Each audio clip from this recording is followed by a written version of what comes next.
Donald Trump has suddenly endorsed a completely different plan for the repeal of the Affordable Care Act. Now, of course, members of the Senate and the House have tried to come up with a replacement plan to no avail. It's been very difficult for them to get some of the more moderate Republicans on board. However, now Trump is saying, why don't we just repeal it, man? And then maybe later on we'll come up with a replacement plan.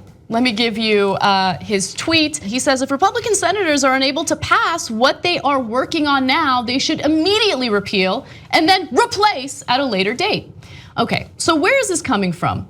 Turns out that Senator Ben Sasse came up with this idea and got together with other colleagues who agree with him and are now convincing Trump to propose this idea. Sasse wrote a letter to Trump Friday morning suggesting a plan to repeal Obamacare now with a year-long delay in implementation, setting up Congress to work on a replacement plan this summer. Okay. He says we should include a year-long implementation delay to give comfort to Americans currently on Obamacare that a replacement plan will be enacted before expiration. Okay, so let me get into why they're doing this. First of all, it's because they're all children, not just Donald Trump. They're like, oh, it's so hard replacing it. Let's just kill it and see what happens. Well, if you don't replace it with anything, I mean, that's maniacal. So what are people gonna do that were on these plans that Obamacare set up in the first place? I mean, I get it, they think we'll solve it later. Well, maybe, but that's a maybe. They also, I imagine they think, and I don't know that they'd write, that the pressure then on Democrats to meet, and they need to a few Democrats, because then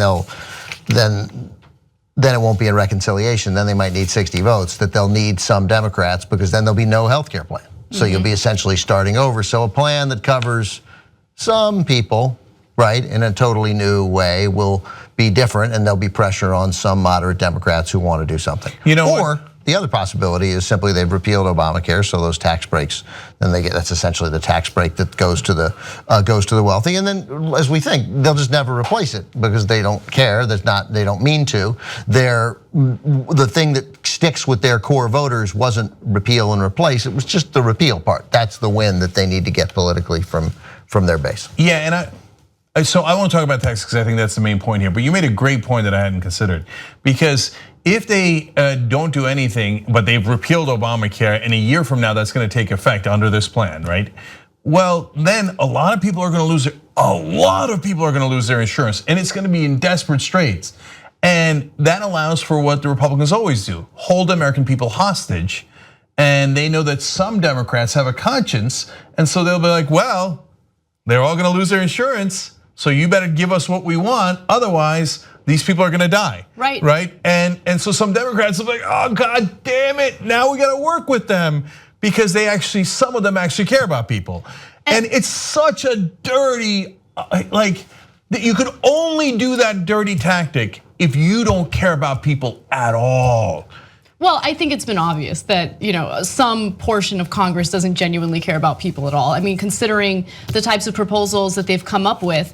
But one thing to also keep in mind is it goes further than losing, subsidies that help you pay for your insurance. Think about all of the positive things that came out of the Affordable Care Act, like the fact that insurance companies can't deny you for a pre-existing condition. You can stay on your parents' insurance plan until the age of 26. Think about how many people are going to be harmed by just simply repealing it, and then maybe they'll come up with a replacement plan later.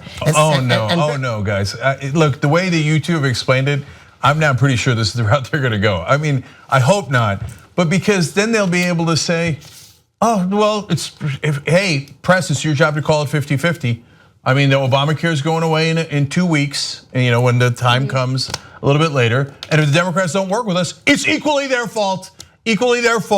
Right? Or mostly their fault. We have a plan. Here's our plan, right? Right? They'll have a plan. Democrats will either join it or not. It'll be on the Democrats. And bear in mind that a plan, again, that makes you be covered with a pre-existing condition, that makes you expensive to cover. The way insurance companies were able to do that was by forcing people who were extremely healthy to pay for their insurance. It took me a long time to understand that, but that's essentially what the Affordable Care Act was. So they're not going to have that. Right, because they're not going to give the enormous subsidies then that would enable people who can't possibly pay when they're making $21,000 a year and pretty healthy, can't possibly get insurance. So you're good luck finding coverage that will cover a pre-existing condition, because insurance companies, we know, don't want to cover that, and we only have as evidence of that the entire history of the insurance industry. So if they go with that plan, the Democrats should scream bloody murder about how they've just taken the American people hostage and they're willing to kill the hostages. In this case, somewhat literally, right? But they won't. You know the Democratic Party. Yeah, their messaging is always. Well, yeah, so some have fought back really aggressively now, Elizabeth Warren, Bernie Sanders, and others.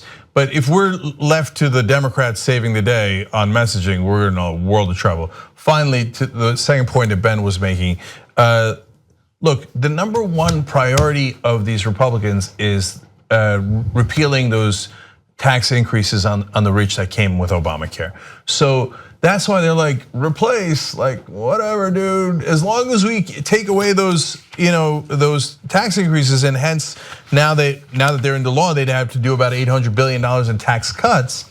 They're like, mission accomplished. Who cares? Right. There's constant talk of Medicaid expansion goes away, right? If you repeal Obamacare, then there's no Medicaid expansion. Yeah, there's constant talk by the Republicans about how this is urgent. We have to act now. That is, what changed, right? No, it's that the donors are putting, and we covered a story, the donors brag about it, how they're putting all the pressure on them. And one of them from Dallas said, we're gonna stop the piggy bank for the Republicans unless they get us those tax cuts by repealing the healthcare bill, okay? So we know what their objective is. This is why I get so frustrated with the mainstream press. Like, they cover for the Republican Party. They have only one objective. There's no interpretation of the healthcare bill where it is better for middle-class Americans. You can say, hey, it's better for young guys who are not sick and are never gonna get sick, okay? Good luck with that strategy, by the way. Okay, but you can't say that it's better for middle-class Americans.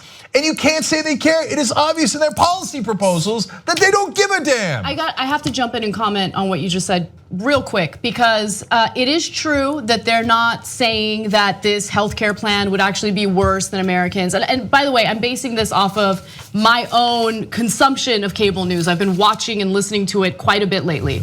But they do attack the right. They attack the right a lot lately, but they specifically attack the right on Russia and Russia alone. And I think that is a miscalculation by the mainstream press. I think it's important to cover that story. In fact, we have a Russia-related story in the rundown today. However, again, the thing that Americans care about most are the policies, and they need to get actual detailed information about how his policies and how the Republicans in Congress are working tooth and nail really, really hard in order to basically do away with any type of positive thing that happened during the Obama administration. I can't stand the mainstream press and corporate Democrats. The reason they only focus on Russia is because it doesn't hurt the donors at all to talk about Russia. But if you talk about taking the $600 to $800 billion tax cut, well, some people are upset about that, so shh. Right, okay, but I mean, there are plenty of people who would be named by some as corporate Democrats who literally are talking about healthcare every day. I mean, Cory Booker, every day talks about it. So, and he would certainly meet the standard of a corporate Democrat. Young Turks now has over 6 billion lifetime views. You know who did that? You did that. We're now larger than CNN, ABC, you name a news network online, we're larger than them. And you built all that as everyone scoffed and didn't believe. And here we are, guys, thanks to you. Build independent media together with us at tytnetwork.com/join.